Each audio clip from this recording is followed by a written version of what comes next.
Hello everyone. This is I don't know what to say, but this video is just talking and reviewing, not serious. Sneak Me in Your Closet, My Prince, made on Goodshort. Go watch it. Go watch it now. Like we need to watch it now.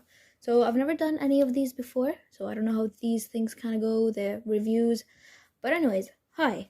My name, if you want to call me anything, it's Aloysius, and come with me as we embark on this journey to just analyze, or really not really, just talk about and make fun of Sneak Me in Your Closet, My Prince, and talk about how much I love it. So, they told me when you start talking about these, you need to talk about characters and themes, and we're gonna start off. Anyone who would tell you watch it, they're gonna tell you because it has mafia in it. I don't think it has mafia in it that much, other than like 5 scenes, or just the fact Sebastian is the heir of the mafia. Not that he's a bad guy. He did not do any single bad mafia thing in the whole show, really. Other than the first scene, maybe when he's running away from them. But that's about it. So I don't know. So it might be mafia. It is mafia. It is not. I mean, it is, in a way. So, yeah. The second thing I want to talk about is the rich orphan CEO. Well, relates more to Gabriel. He's not really a CEO. It's just he has the biggest amount of shares from his mother's company. I don't know. There's a lot of people that have a lot of shares, but here's like the biggest stake out of it. So I don't know much about business, but yeah. But he's rich. If we're gonna make the conclusion up, I mean, he's gonna pay Sebastian like $5,000 a month just for being with him until he gets his mother's company share, and then then divorces Sebastian. And really, I would like to volunteer to be instead of Sebastian, because 5,000 a month in this economy, that's good just for getting married to him. So yeah. And the third theme, and this is a theme no one talks about. This is something inside the show that was added at the beginning and never talked about again. And maybe it's like subtly throughout the whole show, but it's never talked about. It's the abusive family theme. Like literally, we could see. I'm getting nervous here, but like we could see in the scene where Gabriel wants to cut off the wedding with Isabella. I love the way he calls her name. The father literally cuts him off. Like, Gabriel is like, hello everyone, we're not gonna continue the wedding. And then the father, that white-haired old father, grumpy man, just slaps him across the face. I was shocked. Because no one talks about it. I was like, who the hell? And then, literally throughout there's another scene where Gabriel needs to go back to the house and talk with his father. No, not that one. There's a scene where he's at the hospital. After, I think everyone knows this, after Sebastian saves Gabriel from drowning, and he comes in all angry. He's like, why did you cut off the wedding and all that? So this is kind of like emotional abuse, because he was going all out.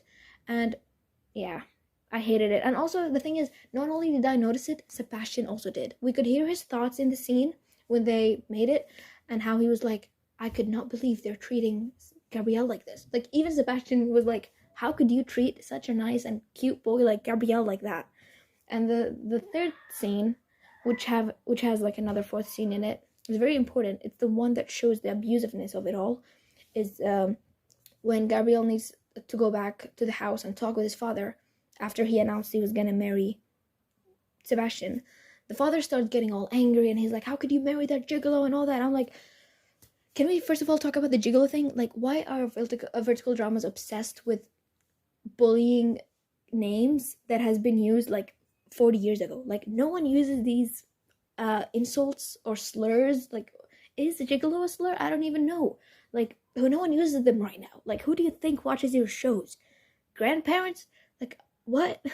So yeah, aside from that, the father starts arguing and threatening his son, like, what if you don't divorce him right now? Blah blah blah. And in this scene, the father grabs Gabriel grabs him by the jaw and just threatens him. And then this scene is peak abuse. I don't know how people just let it go by. He chokes him. We could see Gabriel physically struggling, like, let go of me. And I'm like, how the hell is no one trying to stop this? And then, continuing the scene, Chad, the stepbrother, the evil stepbrother, just comes in and, I don't know, just grabs Gabriel by by his jacket and just starts threatening him, and I think he hurts him or something. I don't know. So I'm in complete shock, because the biological father, is allowing the stepbrother and even the stepmother to just emotionally and physically kind of like abuse and torment his son. Like, are you crazy? And then there's like at the end of the scene, the father kicks him out and literally tells him in his face, "You should be lucky I kicked you out and not broken your legs." And I'm like, who the hell says that? Who the hell just says, "I would have broken your legs"? Like people should talk about this more. The abuse is not something that should be hidden. I feel like in season 2 they should talk about it. I feel we should get a scene of Gabrielle just talking about it. And the third and final thing is obviously gay representation and or specifically coming to terms with the fact we're gay. And this heavily just is focused on Gabrielle. Literally from the beginning of the show, he's like, I'm an ally. I'm not gay. I'm not like, dude, okay, calm down. Like literally in the scene when he proposed to Sebastian, he ends up pulling him to the stairs and tells him, first of all, I'm not gay. And literally when I saw that scene, I was like, second of all, 1 + 1 = 2. Like, are you kidding me? What are you saying? And then later on throughout the show, there's a part where he was talking with Sebastian and he got frustrated in a way and he was like, no, I'm an ally. You're a good guy, I'm an ally. Like, he said I'm an ally probably like 6 times, and I like, in my head, I'm like, did you hear that? Is he an ally or not? Because I'm not sure. He said it so much, I'm like, boy, calm down. Sebastian is not going to do anything to you. And so yeah, I think that's such a sweet thing. And the actual scene that came to terms with it was when he went on a date with a girl. Her name is Irene. I think everyone should know her. She's badass, and he calls her a speed star, and she's amazing. I think he goes on a date with her, and literally she's talking about anything, and then she asks him like vaguely like, oh, how is Sebastian? Like really referring to how's things going on with this whole arranged marriage thing, which she doesn't mind. She's like, I know that you're just doing it for the company, and I'm fine with going on a date with you. And Gabrielle just goes into a rant about, oh no, Sebastian is a good guy, he's a nice guy, he's oh my god. And then she cuts him off, she clocks him up, and she's like, I did not ask you really much about Sebastian. I told you how is he in general, like how are things going on. I did not want to know if he's a good guy or not, if he's nice, if he's good to you. Like literally every single second Gabrielle's like, oh, Sebastian is so good to me. I'm like, dude, because Sebastian has been in love with you all along. So yeah, that's such a cute thing of how Irene just clocks him up every single time and tells him. And then in that scene, she literally tells him, I don't think I'm your type. And then Gabrielle is like, oh, I think you are more in touch with this. Tell me how to know if you're in love with someone. And then we see a few scenes of her voice replaying in his head as he looks at Sebastian. And really, I think that's a cute thing. That's really a great representation on how people just, when you fall in love with someone, you can't stop talking about them. Everything connects to them, and you just look at them and feel like there's something going on. So that's cute. The third thing, or the second thing I want to move on to is love languages. And I think that's what we want to talk about, right? All the lovey-dovey moments, all the cute stuff that happened between them. Like, yes, give it to me right now. So, obviously, I'm going to talk about Sebastian and love at first sight. Dude fell in love with a random man that saved him one day from being hurt by this homeless guy, and just fell in love. Literally, if you saw that scene when Gabrielle saved Sebastian back then, it's like Sebastian was looking at him with hard eyes. Like his eyes were just, vomiting love. I was like, dude, did you just fall in love with a stranger? And so yeah, it's just such a cute thing. And also when he sees Gabrielle for the second time, he remembers him. He's like, oh my god, that's Gabrielle. I'm like, you still remember his name? Really?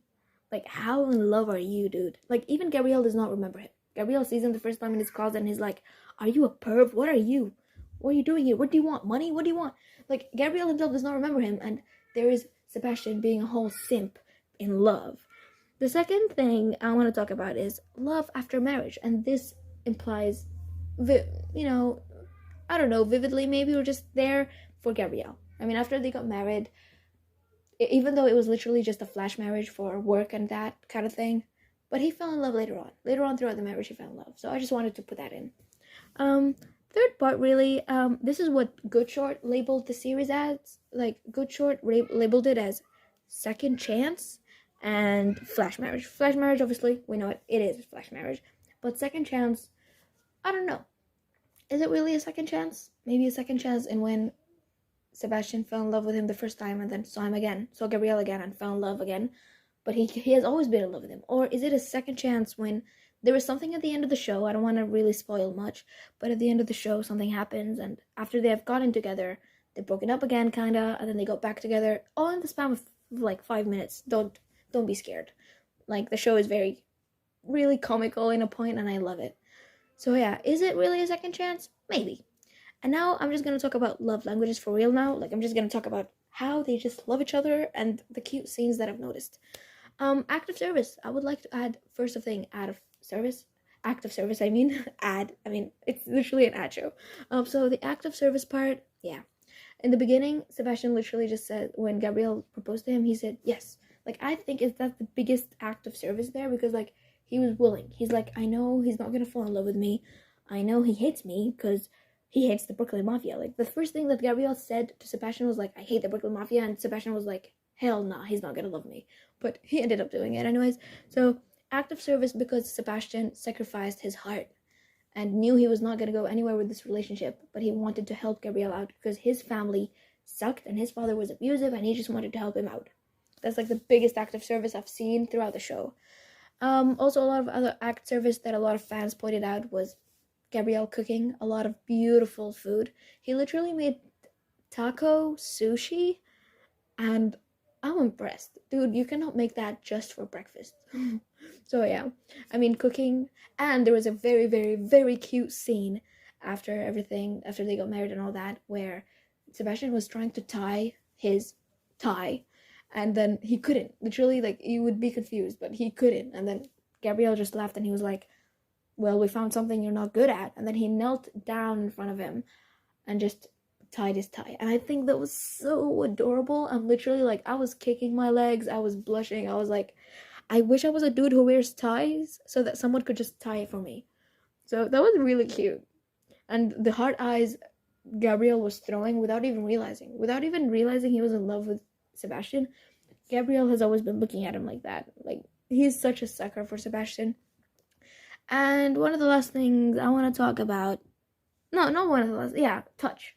I mean, we need to talk about the fact that Gabrielle, and I mean, Isabella did say this in the first 2 episodes, that Gabrielle never slept with her when they were engaged. Before their marriage, they've been engaged for like a whole year. He never slept with her. And then, oh my god, there's a man in his closet.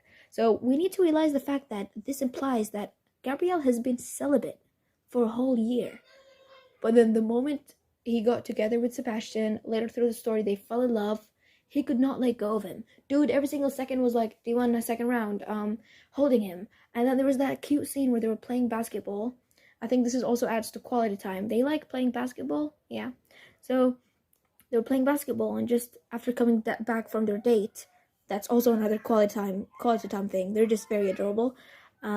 He just hugs him as they're playing basketball and just gives him a kiss on the back of his head, and then continues playing as if nothing. And you could see the camera panning to Sebastian looking there, like standing there in disbelief, just smiling and blushing. I'm like, dude, they just love each other so much. So yeah, touch has always been a thing. Even in the beginning of the episode, at the beginning of the series, Sebastian holds his hands and is like, it's okay, I'm gonna support you, I'm gonna find who did that to your mother. So yeah. And then words of affirmation. Yeah, I feel words of affirmation should be talked about, because that's the only thing that has been happening since the beginning of the show. We could notice how Sebastian, since the beginning, has always been like, oh, I will be with you, I will help you out, it's fine, okay, you don't need to give me the money, okay, I'm here to help you out, I'm here to support you. Throughout the show also, he's like, I'm here to support you with your business, I'm gonna make your restaurant, become famous, and I'm gonna help you with everything. Like, that's words of affirmation when they were platonic. And then when they were romantic, he was the first one who said, I love you. Like, and it just tore me down. Like, he's very comfortable with his feminine side. Sebastian is so comfortable with just saying that he loves Gabrielle. He literally, there was a scene when he went to talk with his uncle, and he was like, he's the man, he's my husband, and he's the love of my life. So he's very vocal about it, and words of affirmation to Gabrielle and to everyone else is just out there, and I think that's very beautiful. And now I'm gonna talk about this part, which I labeled lie. Like, literally, Gabrielle's whole life is a lie, and we need to also realize that the whole show, if you think of it, is centered on Gabrielle. But the show is not really good did not really show it properly, but the whole show is about Gabriel. I mean, we need to talk about the fact Gabriel had to live with his mother and see the Brooklyn Mafia come in and, throw his mother to the ground because she needs to pay back the gambling debt that his father put them in. And he had to grow up helping his mother starting this business. And that's the thing I told you, how his mother started this this food stall. We need to talk about his mother though. Wait, let's talk about her first. His mother was a woman. She got married with Gabriel's father in Mexico, and then they moved to America. And then she started with this small food stall to make, a living. And the father was a gambler, and he put them in so much debt, like 10,000 and even more. It's not really talked about in the show. And she works really hard. I love the representation of women of color working out. She's independent and she's strong and she's such a girl boss, and I love her for that. So we also need to realize that she made that up. She made the company. She made the restaurant, which is, by the way, is called Chili Pottle, as if we don't know it's Chipotle. I don't know. So she's such a good woman, and then she just gets killed off. She just gets killed off, and it's very sad. So Gabriel's life has been in a lie because he hates the Brooklyn Mafia, and then he finds out Sebastian is from the Brooklyn Mafia. I feel like if I was Gabriel, I would go into depression. I mean, until now, you get your mother killed off and you're like 21 years old. And now you're 25 trying to get her company in the shares because your father is going to take it away. And you don't want that. You want to, save your mother's hard work. So like the fact when he discovered Sebastian was lying to him and he was in the mafia, it broke him down. So like, I want to talk about how I feel so bad for Gabriel. Like, wow, if I was him, I would be going through PTSD, depression, high-functioning depression, because that looks what he, like, this is what he has, high-functioning depression. He's literally happy all the time, and I'm like, dude, you're depressed. Stop lying. Like, I feel bad for him. And the second thing, which is a big spoiler, so maybe you should skip this part? I don't know. So, it's him finding out the whole thing. I mean, the whole show is based on him, and this is why Sebastian has been helping him, an act of service since the beginning of the show, is he wants to know who hired the Brooklyn Mafia to kill his mother. He wants to know who's the reason behind the Brooklyn Mafia to kill his mother. What was the goal, and who made it, and who that. And he discovers in the end that Chad was the reason. His evil stepbrother, who has the hots for his husband. And I think that's very disgusting. We're going to talk about it after this. So literally, Chad tells him to his face that, yes, I wish I told them to kill you and your mother. So he, like, kind of like, how do I say it, admits to Gabriel that he was the one that hired the Brooklyn Mafia to kill his mother. Like, he put it out there. He was like, yes, I wanted that. And I'm regretting that I did not kill you too. And it blows me out. Because in the show, when that happens, they don't give us much time. It's already at the last, 3 episodes, and all we get is, there's, some people that worked with Sebastian and Gabriel, and they recorded the whole thing, and then they took Chad, probably to the police station, I hope.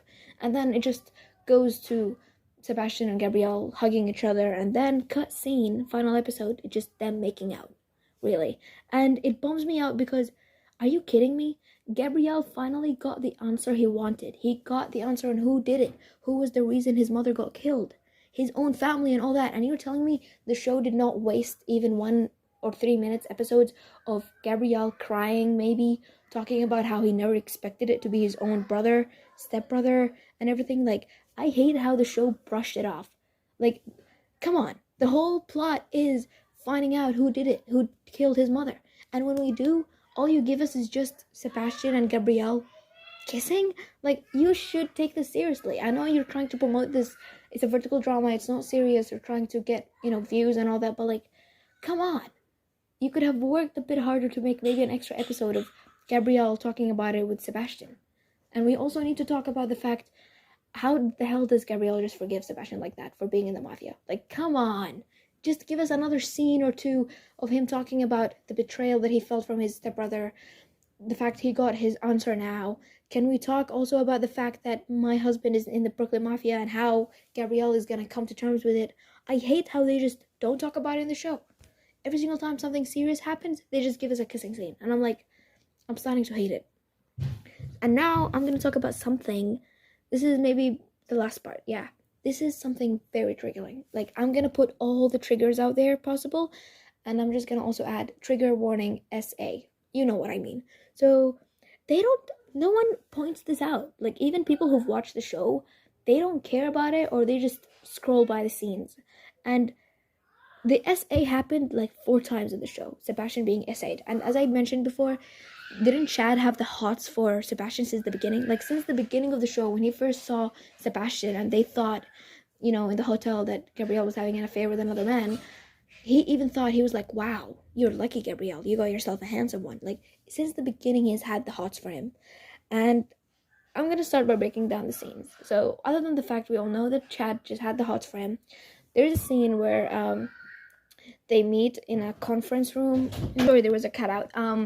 So I'm gonna talk again. So in that, there's a scene where they're in a conference room, and there was a meeting. This was about a meeting about the whole shares and stuff. And Chad kind of like looks at Sebastian and just walks behind him and grips him. You know what I mean by grips him.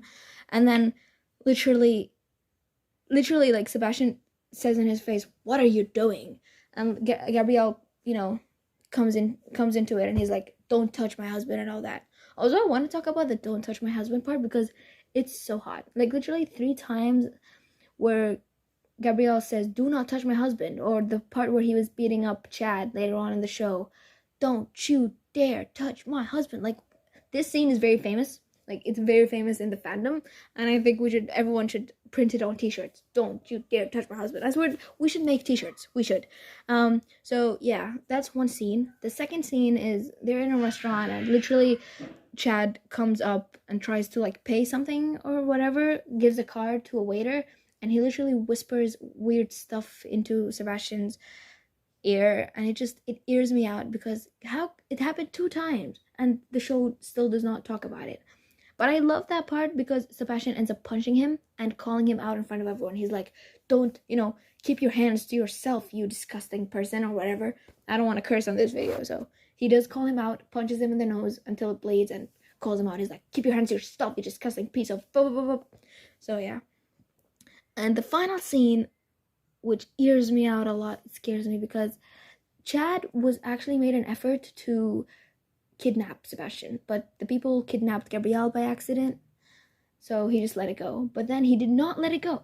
3 times that he tried it, and then the final scene is when he ends up successfully kidnapping Sebastian, and it's an eerie scene. I don't know how people are just watching it. Like, I swear to God, if this scene was made on a proper Hollywood movie, it would have gotten like a lot of like trigger warnings before you were able to watch the part. He's being very disgusting, literally, and he tied up Sebastian. It's such a disgusting scene. I don't want to talk about it. I don't want to explain it. You should watch it yourself, find it. So yeah. Why do they not talk about it? Why does every single time something happens like this, serious, like to Sebastian, all we get is cutscene to Gabrielle maybe kissing Sebastian or something? Like, literally after this whole thing of him being tied up and almost by Chad, literally all we get, and this is the final episode, just Gabrielle and Sebastian kissing. I'm like, that's not how you end it. Like, it's such a disturbing scene in a way, and the show is just brushing it off. And it hurts me that they're just brushing it off, because don't.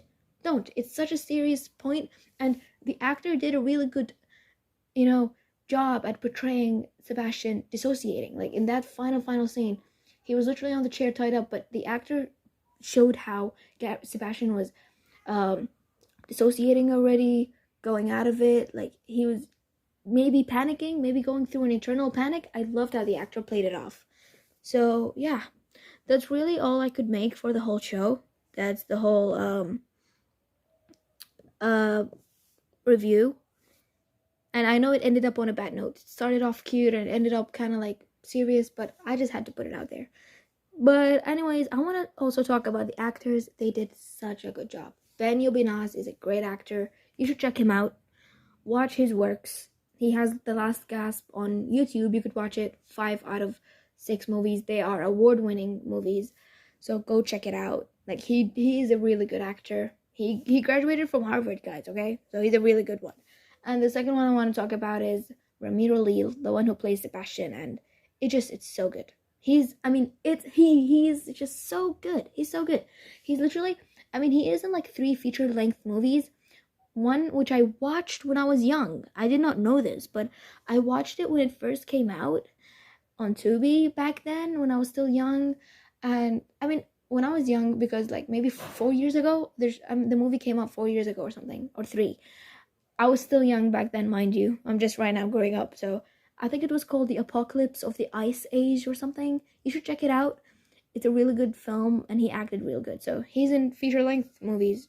You would enjoy him, and I just love it. I love his acting so much. He does modeling also, so check him out. Check him out and support them as much as you can, because they deserve the world. And the final thing, maybe I'm just gonna do, if you want to know anything about the fandom, we are available everywhere. Really, maybe not Twitter. We're not really available on Twitter and Instagram because I don't know. But we are available on TikTok. You could just search Sneak Me in Your Closet and you will find my account. I'm the one that posts so much about them. Literally every single video about Sneak Me in Your Closet is by me and by my account. It's also labeled Aloysius. There's fanfiction. Check them out. There's like 15 fanfictions right now. That's more than any other vertical drama out there. So check them out on AO3. Some of you will know it, but yeah, check them out. And please, also the Goodshort official page posted about this, the IMBD or IMDb, I don't know. It's that official page where you review a series. So yeah, it's on Google. Just search Sneak Me in Your Closet, my friends, and just click on that and just go and open an account and just type in a quick review. Okay, please do it because we're really working hard to getting season 2 and we want it to actually be good because I tackled all the things I want them to talk about in season 2 and I brought out a lot of focus on it. And yeah, please go and put your opinion because just praying for the show will not help you. You need to at least put a bit of work to just at least give them a 5-star review and write something, okay? Talk about the things you love. And we're also available on Tumblr. Yes, that dead app. We have a community there and there's like 5 people running the whole tag and they're really nice, sweet people. Just go there and put in your opinion on Tumblr. We're gonna accept you. We're gonna love you all. We accept everyone. And we are also available on Pinterest. Yeah. A lot of fans post pictures. I also posted a few, so yeah. So we're available on these 5 domains. So you're lucky. You got in yourself. We're also available on Twitter, but we post very little because Twitter does not really bring much views and attention to it. So yeah. And this is the end of the video. The original video I recorded was 31 minutes. So you're lucky that this is cut down a little bit. So yeah. I hope you enjoyed my review and please go watch it and support the actors and support Goodshort. We need season 2. And maybe not see you next time. I don't think I'm going to do another review in my life. So, bye!